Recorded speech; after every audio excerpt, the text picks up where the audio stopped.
क्या कमी रह गई है नीतीश कुमार से जो शिक्षक बड़े नाराज दिखाई दे रहे हैं? मुख्यमंत्री जी ने शायद आज तक जो है शिक्षकों के प्रति उनके मन में जो भी खटास उत्पन्न हुई है शिक्षकों के प्रति वो दूर नहीं हो सकी। होमगार्ड के जवान है, उनका भी वेतन 1.5 गुना हो गया। सरकार और शिक्षकों के बीच में संवाद की जो कमी है, जो दूरी बन गई है, तो उन लोगों का जो वेतन था वो बहुत कम था, इसलिए जो है नीतीश कुमार जी ने लंबे समय से वो लोग आंदोलन भी कर रहे थे। वो लोग सचिवालय पहुंच के रो रहे थे, रोता हुआ उनका वीडियो वायरल हो रहा था। जो शिक्षा विभाग है और जो शिक्षक है उनके बीच दूरी बढ़ती जा रही है। आप एक और शिक्षकों को 80-90 हजार वेतन दे रहे हैं, एक और 30-35 हजार वेतन। शिक्षकों को ये भरोसा उम्मीद है नीतीश कुमार से कि वो आने वाले समय में कुछ और बेहतर कर सकते हैं शिक्षकों के लिए। आज भी शिक्षक टकटकी लगा करके अपना मोबाइल, अपना टीवी देख रहे थे। नीतीश कुमार को ये सब चुनौती दे पाएंगे? और तेजस्वी यादव के बारे में आप क्या सोचते हैं? एज ए शिक्षक, आप शिक्षक रह चुके हैं। पनोरमा ग्रुप, जो सोचता है वो करता है। नमस्कार, आप देख रहे हैं न्यूज हाट। मैं हूं आपके साथ रितेश शर्मा। आज पूरे देश में जो है शिक्षक दिवस मनाया जा रहा है और बिहार के स्कूलों में भी खास करके शिक्षक दिवस मनाया जा रहा है। लेकिन बिहार के जो सरकारी स्कूल हैं उसके शिक्षक जो उम्मीद लगाए हुए बैठे थे सरकार से, क्योंकि उनके जो है समझिए कि सब कुछ रहनुमा जो है सरकार ही होती है, और सरकार से ये उम्मीद लगा करके बैठे हुए थे कि हमें भी कुछ उपहार जो है शिक्षक दिवस तक में मिल जाएगा। लेकिन शिक्षक जो है वो अभी भी मायूस हैं। नीतीश सरकार की तरफ से उनके लिए तोहफे नहीं दिए गए हैं, बाकी तमाम जगह जो है तोहफे बांटे जा रहे हैं सरकार की तरफ से। तो हमारे साथ आज इसी पर बातचीत करने के लिए यहाँ पर शिक्षक नेता हैं अमित विक्रम मौजूद हैं। इनसे हम समझेंगे कि आखिर सरकार के कामों में क्या कमी रह गई है जिससे शिक्षक जो हैं वो नाराज चल रहे हैं। तो सबसे पहले अमित विक्रम जी, आपका बहुत बहुत स्वागत है। जी, बहुत धन्यवाद। क्या कमी रह गई है नीतीश कुमार से जो शिक्षक बड़े नाराज दिखाई दे रहे हैं? देखिए, शिक्षकों को तो ऐसा लगता है कि उन्हीं में कोई कमी रह गई है कि मुख्यमंत्री जो उनसे आज तक नाराज हैं।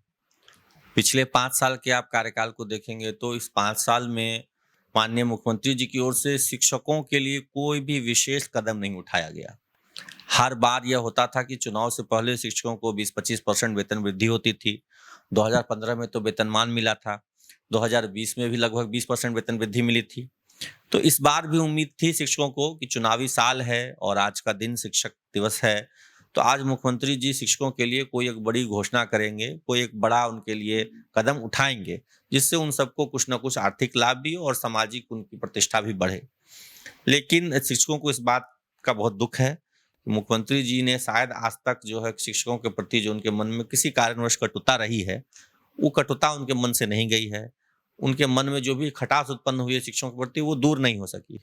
इस वजह से शायद कहीं ना कहीं मुख्यमंत्री जी ने कोई ठोस कदम, कोई सकारात्मक पहल शिक्षकों के लिए नहीं की। आपने देखा होगा पिछले दिनों रसोइया का वेतन बढ़ा, शारीरिक शिक्षकों का बढ़ा, अनुबंध कर्मियों का भी बढ़ा, जो परिचारी हैं उनका भी बढ़ा, और परसों ही जो होमगार्ड के जवान हैं उनका भी वेतन 1.5 गुना हो गया। तो सबका वेतन एक ओर से बढ़ रहा है, लेकिन शिक्षकों के लिए जो भी कदम उठाया जाना चाहिए वो नहीं उठाया जा रहा है। इससे शिक्षकों में नाराजगी भी है, निराशा भी है, और कहीं ना कहीं ऐसा लगता है कि सरकार और शिक्षकों के बीच में संवाद की जो कमी है, जो दूरी बन गई है, वो भी एक बड़ी वजह है जिस वजह से शिक्षकों की जो मांगे हैं वो पूरी नहीं हो पा रही है।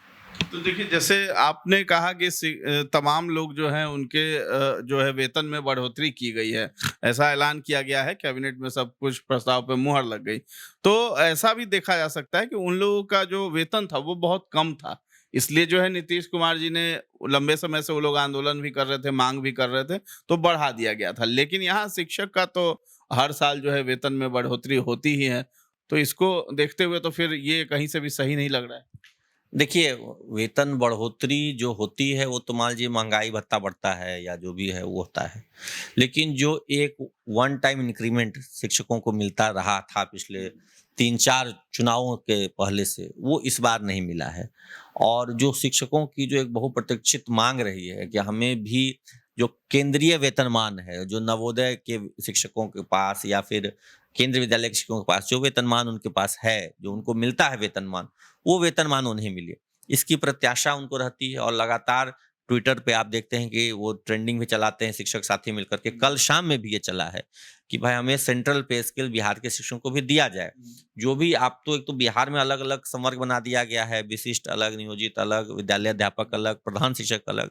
लेकिन सबका ये कहना है कि सभी शिक्षक एकजुट होकर के इस बात को रख रहे हैं कि नहीं, सभी को आप जो केंद्रीय वेतनमान है, जो सेंट्रल पे स्केल है, जो वेतनमान नवोदय और केंद्रीय विद्यालय के शिक्षकों को मिल रहा है, वो वेतनमान आप हमें यहाँ भी दीजिए, बिहार के शिक्षकों को दीजिए। और ये एक तरह से अपमानजनक लगता है कि आप एक और शिक्षकों को 80-90 हज़ार वेतन दे रहे हैं, एक और 30-35 हज़ार वेतन दे रहे हैं। तो ये विभेद से लोगों के मन में क्षोभ उत्पन्न होता है और शिक्षक चाहते हैं कि सरकार से जो एक कहिए कि जो दूरी बन गई है, ऐसी एक छवि बना दी गई है शिक्षकों की कुछ पदाधिकारियों के द्वारा। हालांकि शिक्षकों में ऐसा कुछ भी नहीं है, लेकिन पदाधिकारियों के द्वारा, कुछ ऐसे पदाधिकारी पिछले समय में जो रहे, उनकी ओर से संवादहीनता की स्थिति बना दी गई। सरकार और शिक्षकों के बीच में जो डायरेक्ट संवाद हुआ करता था, उसको बंद कर दिया गया। कुछ चिन्हित लोगों के माध्यम से ही संवाद को बनाने की कोशिश की गई, जो कि सरासर गलत थी। और अब नए एसीएस भी आए हैं, उनसे भी हम लोग उम्मीद करते हैं वो पॉजिटिवली, जो एक पहले हम लोग देखते थे कि हर शुक्रवार को कोई भी शिक्षक जाकर के एसीएस महोदय से मिल सकता है, तो उससे क्या होता है कि सीधे समस्याएं एसीएस महोदय तक पहुंचती थी। उसको उन्होंने कट करके सीधे मैकेनाइज सिस्टम कर दिया, भाई जो करना ऑनलाइन कीजिए। ठीक है, ऑनलाइन ग्रीवेंस भी अच्छी बात है, लेकिन कोई शिक्षक या शिक्षक संघ के लोग, शिक्षकों के प्रतिनिधि जब सीधे सीधे जा करके शिक्षा विभाग के मुखिया से बैठते हैं, बात करते हैं, तो बहुत तरह की बातें होती हैं जो लिखित में नहीं हो सकती हैं, जो आप किसी कंप्लेंट ग्रीवांस में रिटर्न में नहीं दे सकते, लेकिन बातें होती थी। तो समस्याओं का त्वरित समाधान होता था और एक बेहतर शैक्षणिक वातावरण भी मिलता था। शिक्षक भी ज्यादा मन लगा करके पढ़ा पाते थे। अभी इतना मैकेनाइज सिस्टम हो गया है कि शिक्षक घुल मिल नहीं पा रहे हैं, विभाग से वो अपनापन फील नहीं हो रहा है। जो शिक्षा विभाग है और जो शिक्षक है, उनके बीच दूरी बढ़ती जा रही है। तो इस दूरी को कम करने की जरूरत है। सरकार को ये समझना होगा कि शिक्षकों के साथ कोऑपरेटिव अप्रोच अपना करके शिक्षा व्यवस्था को बेहतर बना सकता है। और अब तो जो हम लोगों की एक बड़ी शिकायत होती थी कि बिहार में शिक्षकों की कमी है, उस कमी को भी सरकार ने दूर कर लिया है। तब तो अगर शिक्षकों के साथ एक कोऑपरेटिव अप्रोच बना ले सरकार, तो शिक्षा व्यवस्था को भी हम बहुत बेहतर बना सकते हैं। शिक्षकों की भी जो छोटी मोटी समस्या है, जो थोड़ी वेतन वृद्धि की मांग है, जो सेंट्रल पे स्केल जैसी मांगे हैं, उसको भी सरकार ठीक है, अगर एक बार में नहीं पूरा कर सकता है तो एक उसको टाइम बाउंड पीरियड में उसको कहे कि भाई हम धीरे धीरे बढ़ा करके वहां तक कर देंगे। इस तरह के कदम उठाए जा सकते हैं। इससे शिक्षकों का भी भला होगा, समाज का भी भला होगा, विद्यालय का भी भला होगा, और जो गरीब बच्चे विद्यालय में पढ़ने आते हैं उनका भी भला होगा। तो अल्टीमेटली सरकार को भी इसका लाभ मिलेगा। लेकिन सरकार और शिक्षकों के बीच में दूरी बनी हुई है। इस वजह से 2020 के चुनाव के बाद से ही दूरी बनी और बढ़ती ही चली गई। उस दूरी को पाटने की जरूरत है। सरकार की ओर से पहल होनी चाहिए। आज शिक्षक दिवस था, आज कई जिलों में जो है शिक्षक संघ के प्रतिनिधियों को जिला शिक्षा पदाधिकारी ने बुलाया। प्रदेश स्तर पे भी ये होना चाहिए था कि एक वार्ता होनी चाहिए। शिक्षा विभाग के जो मंत्री हैं, जो आला अधिकारी हैं, उनके साथ शिक्षक संगठन के लोगों को बुला करके बात करनी चाहिए थी कि हाँ भैया, आपके क्या ग्रीवांसेस हैं, आप अपने ग्रीवांसेस रखिए, बताइए, और उसका एक सॉल्यूशन निकाला जाएगा। हो सकता है सॉल्यूशन तुरंत नहीं निकले, लेकिन एक टाइम बाउंड में ही निकल तो सकता है। ये सकारात्मक दृष्टिकोण से अगर शिक्षा विभाग चाहे तो शिक्षकों की समस्या भी सुलझ जाएगी, स्कूल की भी समस्या सुलझ जाएगी और सबका इसमें भला होगा। जैसे देखिए कि संवाद नहीं हो पा रहा, ये आरोप लगा रहे हैं। लेकिन यहाँ पे जैसे शिक्षक की जो समस्याएं थी, ट्रांसफर पोस्टिंग को लेकर के जो असमंजस बना हुआ था, बार बार लंबे समय से विरोध हो रहा था, उसको लेकर के नियमावली बनी, ये सब चीजें बनी और प्रक्रिया जो है वो शुरुआत कर भी दिया गया है उसका। तो इसको लेकर के क्या कहेंगे? ये सब जो बाधाएं थी उसको तो दूर किया जा रहा है। देखिए, हमने क्या कहा कि ऐसा भी नहीं है कि काम नहीं हो रहा है, लेकिन संवादहीनता है। ट्रांसफर हो रहा है, लेकिन अभी ट्रांसफर के दौरान देखा होगा आपने कि दिव्यांग शिक्षक, महिलाएं जो पति पत्नी के आधार पर आवेदन किए ट्रांसफर का, वो लोग सचिवालय पहुंच के रो रहे थे, रोता हुआ उनका वीडियो वायरल हो रहा था। वो रो रो करके अपनी बात कह रहे थे। उनकी बात को सुनने वाला नहीं था, कोई पदाधिकारी उनकी बातों में संज्ञान नहीं ले रहा था। दिव्यांग शिक्षक को अपने घर से 50 किलोमीटर 70 किलोमीटर दूर भेज दिया गया ट्रांसफर के माध्यम से। ये सब बिल्कुल ही गलत था। इस पर सरकार को एक कदम उठाना चाहिए। देखिए, ये ऑनलाइन में बार बार कहना कि ऑनलाइन और मैकेनाइज सिस्टम जो है समस्या समाधान का, वो अपनी जगह पर ठीक है, लेकिन जो फिजिकली शिक्षा विभाग के पदाधिकारी मिलते थे सप्ताह में एक दिन तय करके, उस सिस्टम को वापस शुरू करना चाहिए। और शिक्षकों को अभी सचिवालय में घुसने से रोक दिया जाता है, ऐसा नहीं होना चाहिए। वो अपना उनका ग्रीवांस है तो उनको सचिवालय जाने दीजिए, वो जा करके अपनी बात बताएंगे, पदाधिकारी भी सुनेंगे, और अपने सामने जब सुनते हैं पदाधिकारी उनको ज्यादा असर करता है, तो वो होना चाहिए। ट्रांसफर भी ऐसी ही समस्या है, ट्रांसफर में कोई बहुत बड़ी समस्या नहीं है। अगर उसको शिक्षा विभाग सुलझाना चाहे, शिक्षकों से बात करके, उनके साथ बैठ करके, तो बहुत आसानी से सुलझ जाएगी। लेकिन जरूरत इस बात की है कि सरकार बैठे, सरकार बुलाए शिक्षकों को, शिक्षक प्रतिनिधियों को, कि आप आइए, शिक्षक संगठनों को बुलाए कि आप आइए, बैठिए, हम लोग बात करेंगे। तो ट्रांसफर की समस्या, काफी लोगों का ट्रांसफर हो चुका है, काफी लोगों का भी बचा हुआ भी है, तो जो बचा हुआ है वो भी हो जाएगा। तो उसके लिए सरकार सकारात्मक दृष्टिकोण से शिक्षकों से बात करके समाधान निकाले। बात नहीं कर रही है सरकार शिक्षकों से, ये सबसे बड़ी समस्या है। अच्छा, तो आने वाले समय में जैसे कि अब चुनाव बहुत नजदीक है, तो क्या लगता है शिक्षकों को ये भरोसा, उम्मीद है नीतीश कुमार से कि वो आने वाले समय में कुछ और बेहतर कर सकते हैं शिक्षकों के लिए? देखिए, सरकार से तो निश्चित, जो भी सरकारी कर्मी है उनको तो सरकार से ही उम्मीद में रहती है। और जैसा कि मैंने कहा कि मुख्यमंत्री जी ने 2015 में, 20 में, उससे पहले भी नियोजित शिक्षकों को वेतन वृद्धि दी थी, वेतनमान दिया था, सब कुछ दिया था। धीरे धीरे उनकी सेवाएं बेहतर हो रही थी। लेकिन ये जो पिछला 5 साल का कार्यकाल रहा है, इसमें शिक्षकों को थोड़ी निराशा हुई है। उम्मीद अभी भी है। आज भी शिक्षक टकटकी लगा करके अपना मोबाइल, अपना टीवी देख रहे थे कि मुख्यमंत्री जी कुछ उनके लिए बड़ी घोषणा करेंगे, वेतन वृद्धि की बात करेंगे, सेवा निरंतरता की बात करेंगे, कालबद्ध प्रोन्नति की बात करेंगे, जो मेन इश्यूज हैं, और छोटे छोटे इश्यूज, बहुत बड़ा नहीं है कुछ भी, ये सब किया जा सकता है। लेकिन उनको थोड़ी निराशा हुई। फिर भी उम्मीद है कि अभी चुनाव की घोषणा होने में शायद 15 दिन, 20 दिन का समय है। इस बीच में मुख्यमंत्री जी कुछ घोषणा करें, जब सबके लिए कर ही रहे हैं, होमगार्ड से लेकर के परिचारी तक के लिए कर रहे हैं, रसोईया के लिए कर रहे हैं, मतलब जो संविदा कर्मी उनके लिए भी कर रहे हैं, तो शिक्षकों को भी उम्मीद है, और उम्मीद रखना भी वाजिब है कि वो भी सरकार के ही हिस्सा हैं, अंग हैं। उनको भी सरकार से उम्मीद है कि सरकार उनका भला करे, सरकार उनको बेहतर वेतन दे, बेहतर सेवा शर्त दे, बेहतर सुविधाएं दे। ये हर शिक्षक, अभी भी आज की डेट भी मैं सोशल मीडिया को देखता हूँ, हमारे कई सारे व्हाट्सएप ग्रुप्स हैं, बहुत सारे फोन करते हैं, सर आज कुछ घोषणा होगा क्या, आज कुछ होगा क्या? हमने भी कहा कि हाँ भाई, उम्मीद है कि शिक्षक दिवस है तो मुख्यमंत्री जी कुछ घोषणा करेंगे, लेकिन अभी तक तो वैसा कोई घोषणा हुआ नहीं है। लेकिन फिर भी उम्मीद है कि अभी 15-20 दिन का समय है, मुख्यमंत्री जी कुछ शिक्षकों के लिए सकारात्मक करेंगे। देखिए, एक और सवाल ये भी हम पूछेंगे कि चलिए, अगर नीतीश कुमार की सरकार जो है वो नहीं कर रही है बिहार में काम, तो अभी जो है और भी लोग जो हैं इस राजनीति के मैदान में कूदे हुए हैं। आप जनसुराज के प्रवक्ता हैं, प्रशांत किशोर भी हैं, वो भी बहुत बड़े बड़े दावे कर रहे हैं कि हम बिहार में शिक्षा व्यवस्था भी सुधारेंगे, बहुत कुछ बदलाव करेंगे, एक नया बिहार बनाएंगे, जो अभी तक किसी ने सोचा नहीं। तेजस्वी यादव भी मिलता जुलता उसी तरह का दावा वो भी करते हैं, रोजगार देने की बात करते हैं, पलायन और शिक्षा को लेकर के नई नई पॉलिसी बनाने की बात करते हैं कि एक संवाद होगा लोगों से, और संवाद करते हुए इधर हाल फिलहाल में वो दिखाई भी देते हैं, सड़कों पर लोगों से मिलते जुलते हैं, लोगों से मुलाकात कर रहे हैं। तो क्या लगता है, नीतीश कुमार को ये सब चुनौती दे पाएंगे? और तेजस्वी यादव के बारे में आप क्या सोचते हैं एज ए शिक्षक? आप शिक्षक रह चुके हैं पहले भी, भले ही निलंबित हो गए के पाठक के समय, तो क्या सोच रखते हैं? और प्रशांत किशोर कैसे बदलेंगे? देखिए, शिक्षा में मुख्यमंत्री जी ने जो भी अपने स्तर से प्रयास किया, मुझे लगता है कि अब उसमें एक ठहराव आ गया है।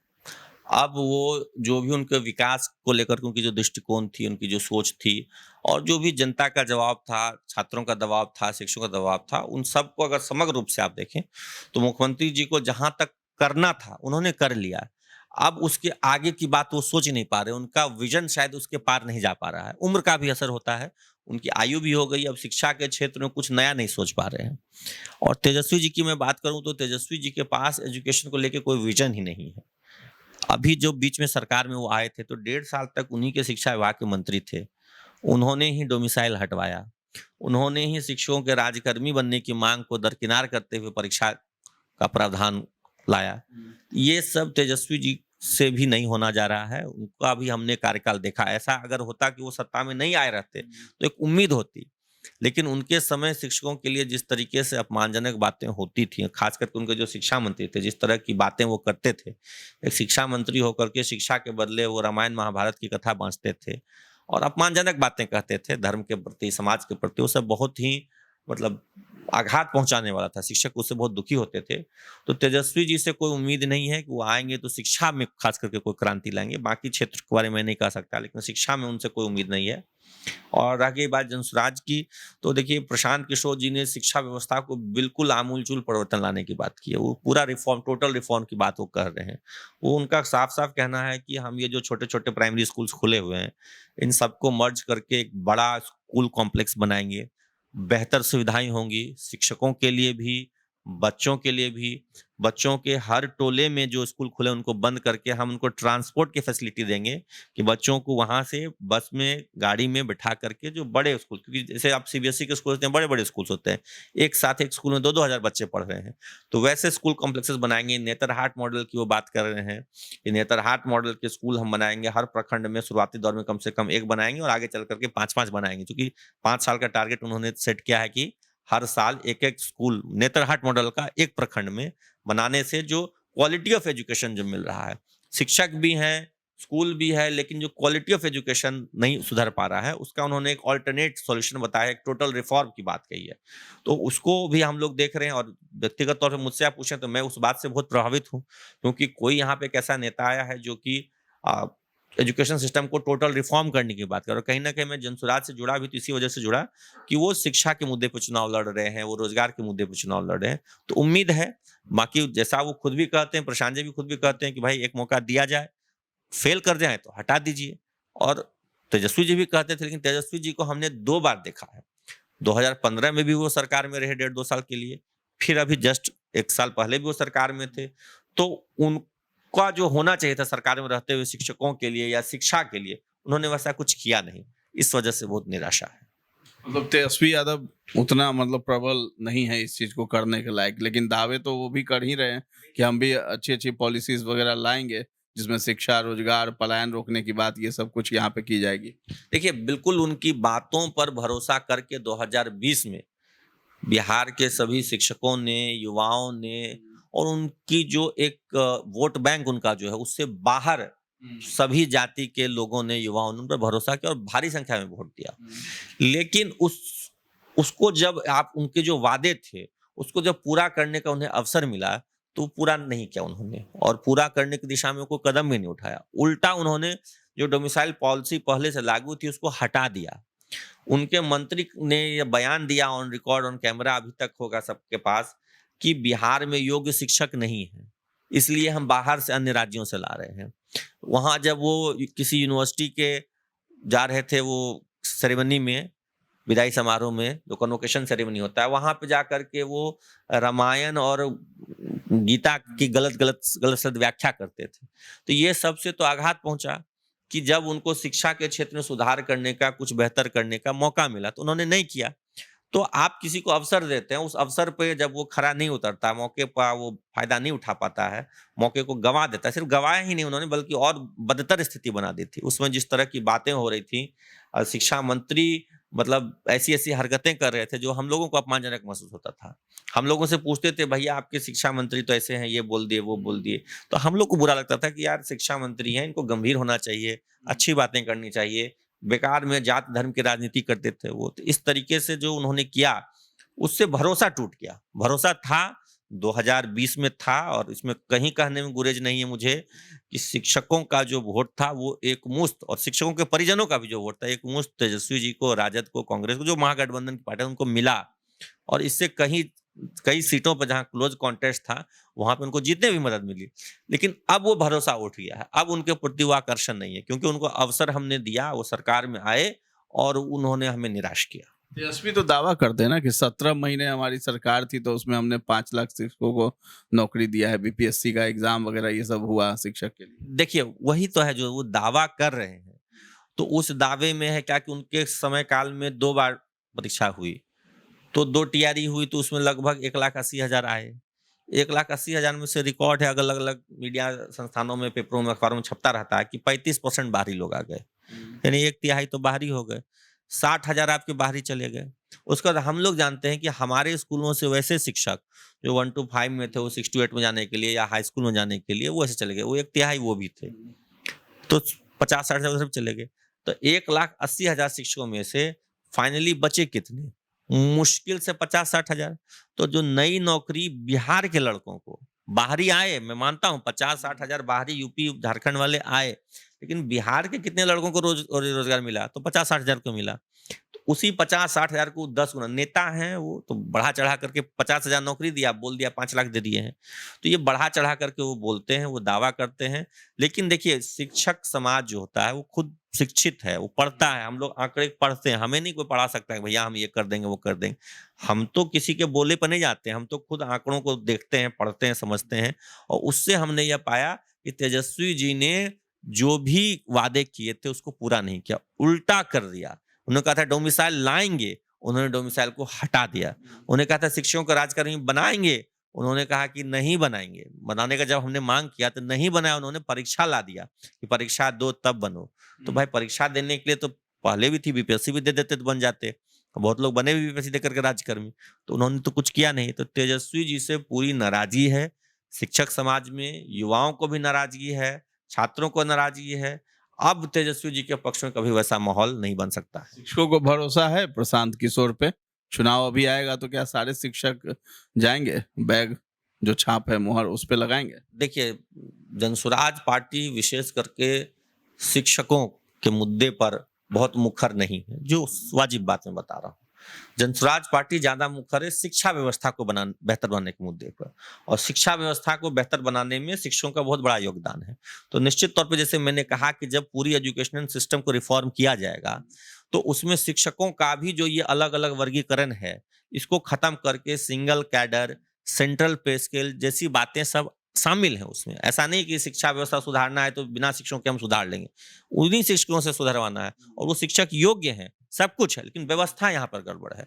तो उस व्यवस्था को ठीक करेंगे तो शिक्षकों का भी बेहतर होगा। तो जो भी शिक्षक यहाँ की शिक्षा व्यवस्था को बेहतर बनाना चाहते हैं, बिहार के बच्चों के भविष्य को बेहतर बनाना चाहते हैं। और अभी मैं सुन रहा था 1 सप्ताह पहले प्रशांत जी ने एक जगह पर कहा है, रोहतास में कहीं पर, कि आप शिक्षक पहले गुरु जी थे और अब समाज में वो मास्टर हुए, फिर मास्टरवा हो गए। तो हम जब सरकार में आएंगे शिक्षकों की वो खोई हुई प्रतिष्ठा लौटाएंगे उन्हें।